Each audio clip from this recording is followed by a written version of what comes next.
न जाने कितनी देर से शिशिर अपने घर के बाहर सीढ़ियों पर बैठा अपने हाथ में पकड़ी हुई नेत्रा की डायरी को एकटक देखे जा रहा था। आज सुबह ही तो उसके नौकर को स्टोर रूम की सफाई करते समय नेत्रा की डायरी मिली थी और उसने उसे लाकर शिशिर के हाथ में थमा दिया था। वह तो उस डायरी को देखकर चौंक गया था, क्योंकि उसे नेत्रा के साथ चली मात्र 3 वर्ष की अपनी शादी में कभी यह पता ही नहीं था कि वह डायरी भी लिखती थी। नेत्रा के बारे में सोचकर उसके चेहरे पर कड़वा सा नापसंदगी का भाव आ गया। मुंबई की एक प्राइवेट कंपनी में अच्छी नौकरी लगने के बाद शिशिर के माता पिता ने उसकी शादी अपनी पसंद से छोटे शहर की साधारण सी नेत्रा से करवा दी थी। आधुनिक व स्मार्ट शिशिर के आगे सीधी सादी नेत्रा का व्यक्तित्व दबसा जाता था। शुरुआत में वह नेत्रा को अपने साथ मुंबई नहीं ले जाना चाहता था, परंतु अपने माता पिता व ससुराल वालों के दबाव के चलते उसे पत्नी को अपने साथ ले जाना पड़ा। कुछ समय साथ बिताने के बाद उनकी गृहस्थी की गाड़ी ठीक ही चलने लगी थी। नेत्रा उसका बहुत ख्याल रखती थी और धीरे धीरे उसे भी नेत्रा अच्छी लगने लगी थी। सुंदर तो वह थी ही, और अब शहर के स्वच्छंद वातावरण में उसका संकोची स्वभाव भी कुछ खुलने लगा था। वो अधिक बात नहीं करती थी, बस शिशिर की बातें सुनकर मुस्कुरा देती थी। शुरू में शिशिर को यह सब बहुत अच्छा लगता था, मगर शांत पानी जैसे स्वभाव वाली नेत्रा का साथ भला चंचल भंवरे जैसे स्वभाव वाले शिशिर को कब तक भाता।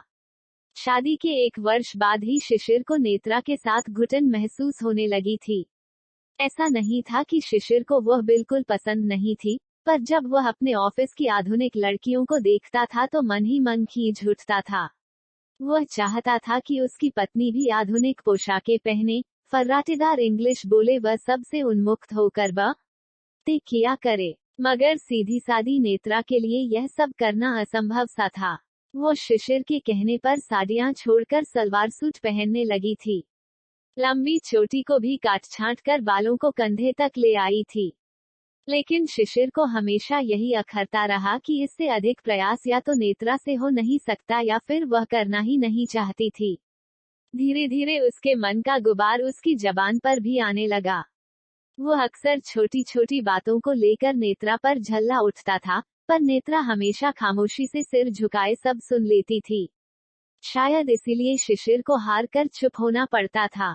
शिशिर के दोस्त जब भी घर आते थे, नेत्रा बहुत अच्छी तरह उनका स्वागत करती थी। वो उनके लिए तरह तरह के पकवान बनाती थी और इसके बाद कई दिनों तक ऑफिस में उसे नेत्रा की तारीफें सुनने को मिलती थीं। फिर जब वह घर वापस आता तो नेत्रा को बड़े गौर से देखता और सोचता कि आखिर इसमें ऐसा क्या है कि कोई इसकी तारीफ करे। साधारण सी ही तो है, जिंदगी कट रही थी। वह घर पर कम और ऑफिस व दोस्तों के साथ अधिक से अधिक समय व्यतीत करता था। शिशिर के दोस्त उस पर शादी की दूसरी वर्षगांठ मनाने के लिए दबाव डालने लगे। उसने नेत्रा के सामने यह बात कही तो उसने सहर्ष स्वीकृति दे दी। शिशिर ने पार्टी में सभी दोस्तों व परिचितों को बुलाया था। वर्षगांठ वाले दिन वह सुबह से ही सारे इंतजाम देखने में लगा था। उसने नेत्रा को पार्टी में तैयार होने से लेकर उसे मेहमानों के सामने क्या बोलना है और क्या नहीं जैसे अनेक निर्देश दे डाले थे, पर जब नेत्रा तैयार होकर पार्टी में पहुंची तो उसने अपना सिर पीट लिया। पार्टी की सभी महिलाएं एक से एक आधुनिक परिधान पहनकर आई थीं। एक अकेली नेत्रा साड़ी पहनकर आई थी। उसने मेकअप भी हल्का ही किया था। यह देख शिशिर अपना आपा खो बैठा। वह नेत्रा की बांह पकड़कर खींचते हुए उसे मेहमानों से ले गया और उसे खूब खरी खोटी सुना दी।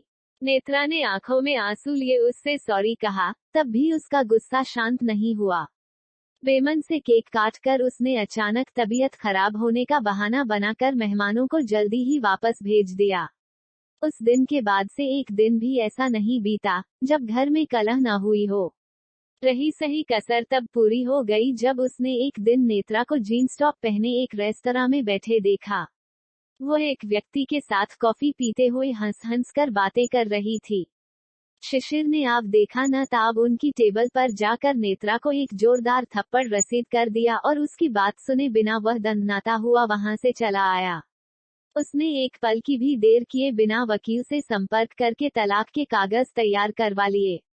तलाक की वजह नेत्रा का चरित्रहीन होना बताया। परिवार ने खूब हाय तौबा की, रोना धोना किया। यहाँ तक कि उसके अपने दोस्तों ने भी उसके इस फैसले को गलत बताया, पर वह अपने फैसले से टस से मस नहीं हुआ। नेत्रा ने कई बार शिशिर से बात करके सफाई देने की कोशिश की, मगर जब शिशिर अपने फैसले पर अडिग रहा तो उसने किसी भी इल्जाम का विरोध किए बिना चुपचाप तलाक के कागजों पर हस्ताक्षर कर दिए। पहले तो शिशिर को इस बात पर हैरानी हुई, मगर फिर यह सोचकर तसल्ली हो गई कि नेत्रा खुद भी उसे तलाक देकर अपने प्रेमी से विवाह करना चाहती होगी। नेत्रा को तलाक देने के कुछ महीनों बाद उसने अपनी सहकर्मी मुग्धा से विवाह कर लिया और विदेश चला गया। माता पिता व परिवार ने उससे उसी समय सारे नाते तोड़ लिए थे जब उसने नेत्रा को तलाक दिया था। सालों तक वह विदेश में रहा। पूरे 12 वर्षों बाद वह वापस लौट कर आया था। वापस आए हुए एक हफ्ता ही हुआ था। मुग्धा एयरपोर्ट से ही बेटी मृणाल के साथ कुछ दिनों के लिए अपने मायके चली गई थी और वह सालों से बंद पड़े अपने घर को फिर से अपने परिवार के रहन लायक बनाने के लिए यहाँ आ गया था। यहाँ आते ही नेत्रा की डायरी ने उसके शांत जीवन में अचानक विस्फोट कर दिया था। पहले उसने सोचा कि वह इस वक्त डायरी को दराज में रख देता है, कल कहीं फेंक आएगा। फिर मन में यह जिज्ञासा उत्पन्न हुई कि आखिर नेत्रा ने अपनी डायरी में क्या लिखा होगा। अगर उसके विषय में भी नहीं तो अपने प्रेम प्रसंग के विषय में तो जरूर लिखा होगा। शायद इसीलिए वह अपनी डायरी को छिपा कर रखती थी। यही सोचकर शिशिर ने डायरी को खोलकर पन्ने पलटने शुरू किए। वह भौचक्का रह गया। नेत्रा अपनी डायरी इस प्रकार लिखती थी मानो वह शिशिर से बात कर रही हो। ऐसा कोई पन्ना नहीं था जिस पर नेत्रा ने शिशिर को संबोधित करते हुए अपने मन की बात न लिखी हो। शिशिर अचंभे में था। उसने एक एक पन्ने को विस्तार पूर्वक पढ़ना शुरू किया तो पाया कि नेत्रा रोज डायरी नहीं लिखती थी। 1 तारीख के बाद सीधे 7 तारीख का पन्ना था। नेत्रा ने छोटी छोटी बातों से लेकर हर बड़ी घटना का जिक्र अपनी डायरी में किया था। शिशिर, आज मैंने आपके लिए पनीर के कोफ्ते बनाए थे। चखने पर पता चला कि मैं नमक डालना भूल गई थी। जैसी खट्टी मीठी बातें पढ़कर शिशिर कितनी ही देर तक हंसता रहा। उसने कलाई पर बंधी घड़ी में समय देखा। 11:30 बज चुके थे। न उसे नींद आ रही थी और न ही डायरी को छोड़ने का दिल कर रहा था। वो एक छोटा सा ब्रेक लेने के लिए उठ खड़ा हुआ। कॉफी बनाकर फिर वहीं वापस आकर बैठकर डायरी को दोबारा पढ़ने लगा। शादी के पहले वर्ष के दौरान नेत्रा ने सब अच्छा ही लिखा था, पर शादी के दूसरे वर्ष में प्रवेश करते करते उसकी बातों में उदासी झलकने लगी थी। एक पृष्ठ पर लिखा था, शिशिर, आजकल आप मुझसे नाराज क्यों रहते हैं? मुझसे ठीक से बात भी नहीं करते हैं। क्या मुझसे कोई गलती हो गई है? वही दूसरे पृष्ठ पर उसके रात को देर से घर आने की बात लिखी थी। शिशिर यह पढ़कर भी खींच उठा। उसे नेत्रा पर गुस्सा आने लगा। क्या वह इतनी मूर्ख थी जो यह भी नहीं समझ पा रही थी कि रो उसका गंवारपन बर्दाश्त नहीं कर पा रहा था। उसे बदलने की कितनी कोशिशें की तो थी, पर जब कोई खुद को बदलना ही न चाहे तो किया भी क्या जा सकता है। काफी रात हो गई थी। शिशिर को उबासी आने लगी तो उसने डायरी को अगली रात तक के लिए दराज में रख दिया और अपने कमरे में जाकर सो गया। अगला पूरा दिन भागदौड़ में बीत गया। फोन और बिजली के कनेक्शन दोबारा चालू करवाने के लिए अर्जी दी। राशन व बाकी जरूरी सामान की खरीदारी की।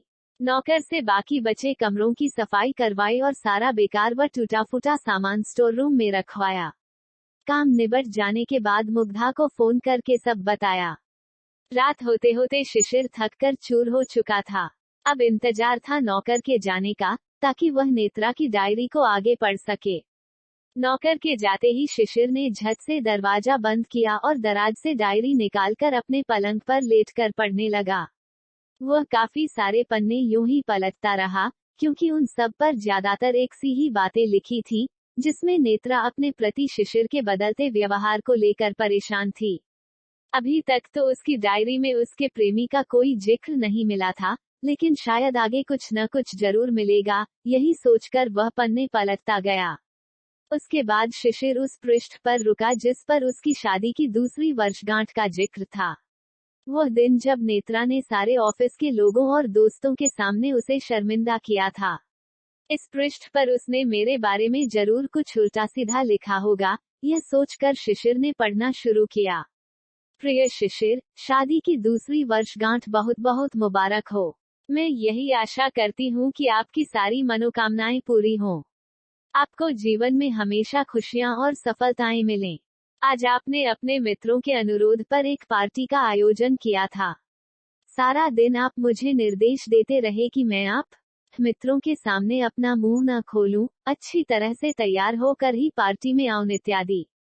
आपने सुबह से लेकर शाम तक मुझे इतना कुछ कहा, पर एक बार भी मुझे शादी की सालगिरह की मुबारकबाद नहीं दी। मैंने आपको शुभकामनाएं दी, तब भी आपने मुझे जवाब नहीं दिया। शाम को जब मैं पार्टी के लिए तैयार होकर आई तो आपने मुझे एक कोने में ले जाकर कितना डांटा, भला बुरा कहा। यहाँ तक कि मेरे साड़ी पहनकर आने पर मुझे गंवार भी कह दिया। पर क्या आपने एक बार भी यह ध्यान दिया कि यह वही साड़ी थी जो आपने मुझे हमारी शादी की पहली सालगिरह पर तोहफे में दी थी? यह मुझे आपकी ओर से मिला एकमात्र उपहार था, शिशिर। यह साड़ी मुझे हर चीज से अधिक प्रिय है और बस इसीलिए मैं यह साड़ी पहनकर पार्टी में चली आई। मुझे लगा था कि आप मुझे इस साड़ी में देखकर खुश होंगे, लेकिन आप केक काटते ही तबीयत खराब होने का बहाना कर पार्टी से वापस चले गए। मुझे बहुत दुख है कि मेरी वजह से आपका मूड खराब हो गया। शायद मैं आपको अपना प्रेम दिखाने के चक्कर में गलती कर बैठी। मैंने आपसे कई बार माफी मांगी, पर आपने मेरी बात ही नहीं सुनी। मुझे माफ कर दीजिए, शिशिर। पढ़कर शिशिर हैरान था। उसने वाकई में यह ध्यान ही नहीं दिया था कि नेत्रा ने उसी की दी हुई साड़ी पहनी है। क्या वह इतना कठोर हो गया था कि उसने नेत्रा को शादी की सालगिरह की मुबारकबाद तक नहीं दी थी? खैर, अब जो हो गया सो हो गया, उसे बदला थोड़े ही जा सकता है, यह सोचकर वह आगे पढ़ने लगा। उसके बाद उसने जितने भी पशरठ पढ़े, उन पर उनके अक्सर होने वाले झगड़ों व नेत्रा की बेबसी का जिक्र था। वर्षगांठ वाला पन्ना पढ़कर शिशिर नेत्रा के लिए थोड़ा नर्म पड़ गया था, लेकिन घर में रोज रोज होने वाली कलह का व्याख्यान पढ़कर उसे फिर से गुस्सा आने लगा। ऐसा प्रतीत हो रहा था कि उसने नेत्रा को अनगिनत दुख दिए हैं। नेत्रा ने अपनी डायरी में बड़ी ही चालाकी से शिशिर को खलनायक व खुद को पीड़ित अबला नारी साबित कर रखा था और उसकी चालाकी की इंतहा तो देखो, उसने अपने प्रेमी के विषय में एक शब्द भी नहीं लिखा था। शिशिर लगभग पूरी डायरी पढ़ चुका था। उसने 2-3 पन्नों के बाद उस घटना का वर्णन पाया जब उसने नेत्रा को उसके प्रेमी के साथ रेस्तरां में देखा था। आहा, मैं जिस पृष्ठ को ढूंढ रहा था, वो आखिरकार मिल ही गया। शिशिर ने खुशी खुशी पढ़ना शुरू किया। शिशिर, आज आपने पहली बार मुझ पर हाथ उठाया, वह भी रेस्तरां में सबके सामने। मैं कितना रोई गिड़गिड़ाई, पर आपने मेरी एक भी बात न सुनी और इन सब की वजह क्या थी?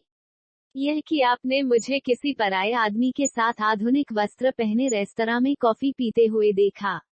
आपने इतने लोगों के सामने मुझे अपशब्द कहे, चरित्रहीन और पता नहीं क्या क्या। क्या आपको मुझ पर जरा भी विश्वास नहीं है? तकरीबन 3 वर्षों के साथ के दौरान क्या आप मुझे इतना भी नहीं समझ पाए हैं? शिशिर, वो व्यक्ति मेरा प्रेमी नहीं है, वे विद्युत सर हैं, जो मुझे आपके अनुसार आधुनिकता के सांचे में ढलने में मेरी सहायता कर रहे हैं। आपको हमेशा मुझसे शिकायत रहती थी न, कि मैं आधुनिक कपड़े नहीं पहनती हूँ, फर्राटेदार इंग्लिश नहीं बोलती हूँ व मुझ में इतना भी सलीका नहीं है कि रेस्तरां में कॉन्टेचुरी से किस प्रकार खाते हैं। आपकी इन्हीं सब शिकायतों को दूर करने के लिए मैंने विद्युत सर और उनकी पत्नी दामिनी मैम की ग्रूमिंग क्लासेज में जाने का निर्णय लिया। आज जीन्स टॉप पहनकर रेस्तरां में विद्युत सर के साथ कॉफी पीना मेरा धोखा नहीं था, बल्कि मेरी परीक्षा थी। मैं तो आपको सरप्राइज देना चाहती थी, पर आपने तो मुझे ही सरप्राइज दे दिया। शादी की वर्षगांठ वाले दिन आपकी सहकर्मी व दोस्त मुग्धा ने मुझे इन कक्षाओं के बारे में बताया था। विद्युत सर उसके करीबी मित्र हैं।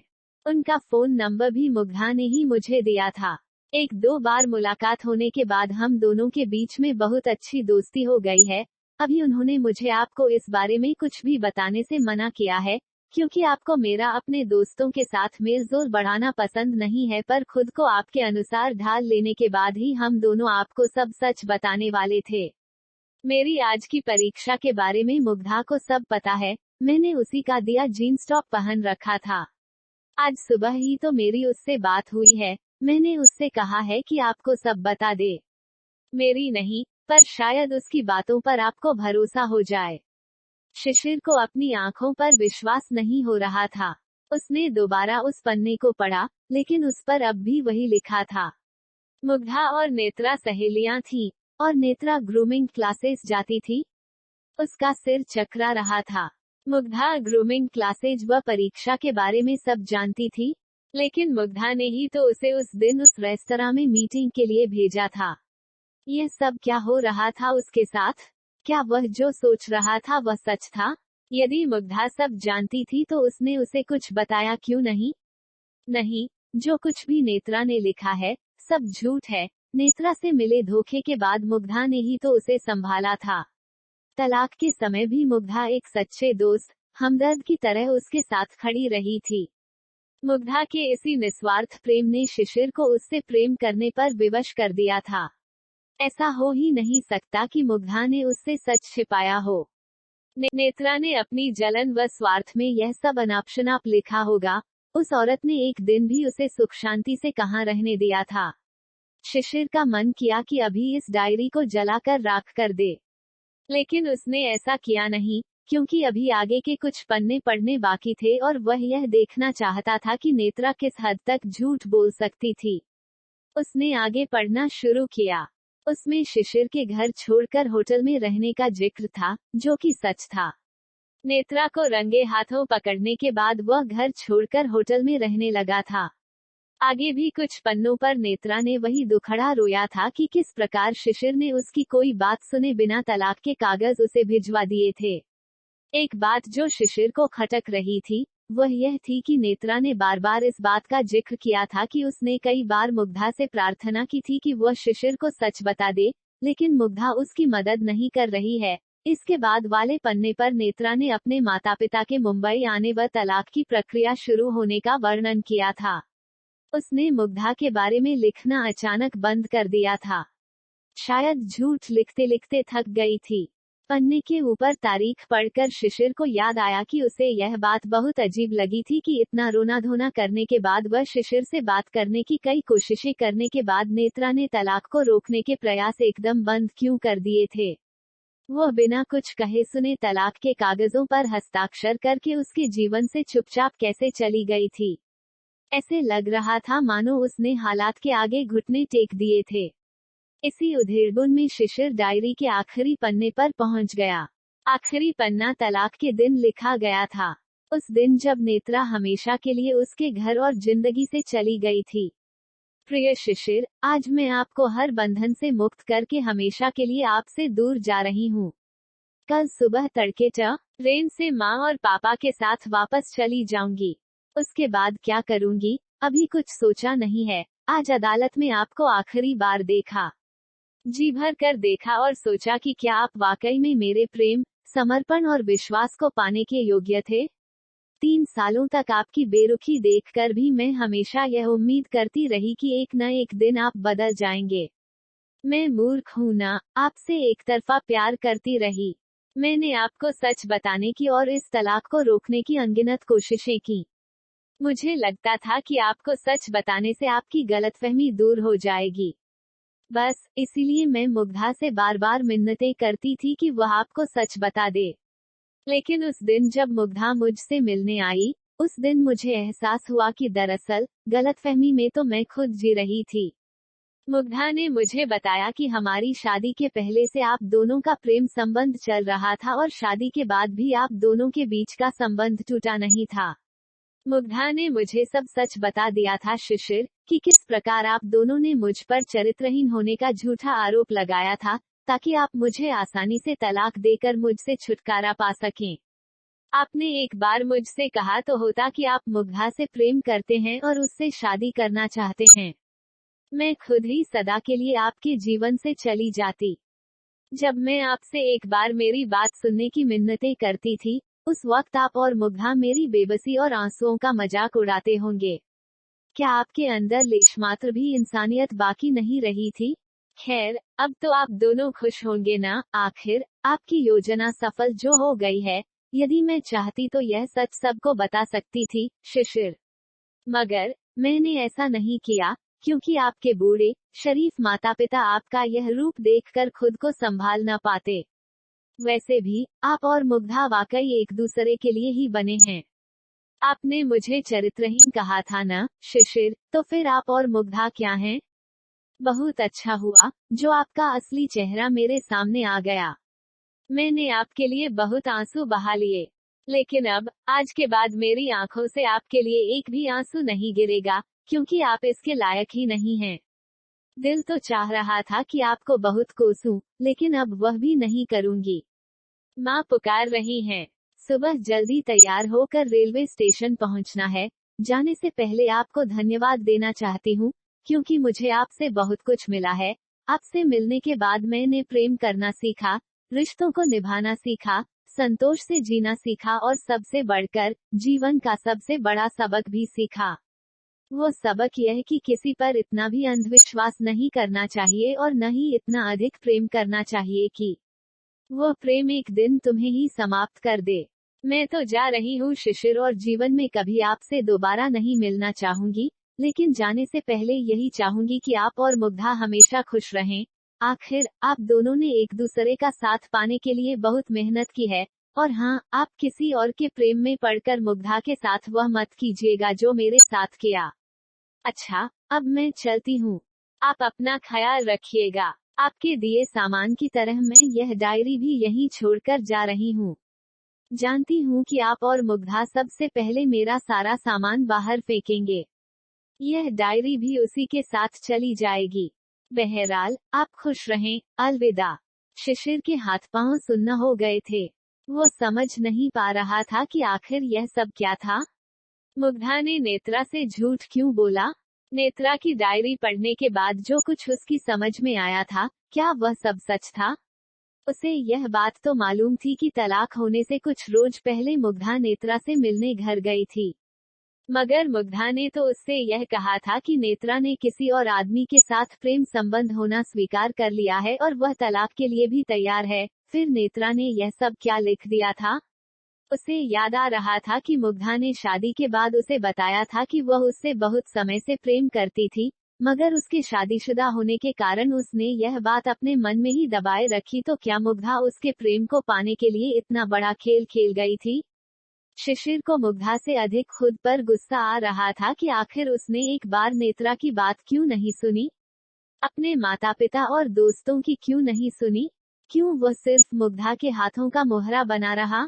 उसने नेत्रा को हमेशा मूर्ख और गंवार कहा था, तो वह स्वयं क्या था?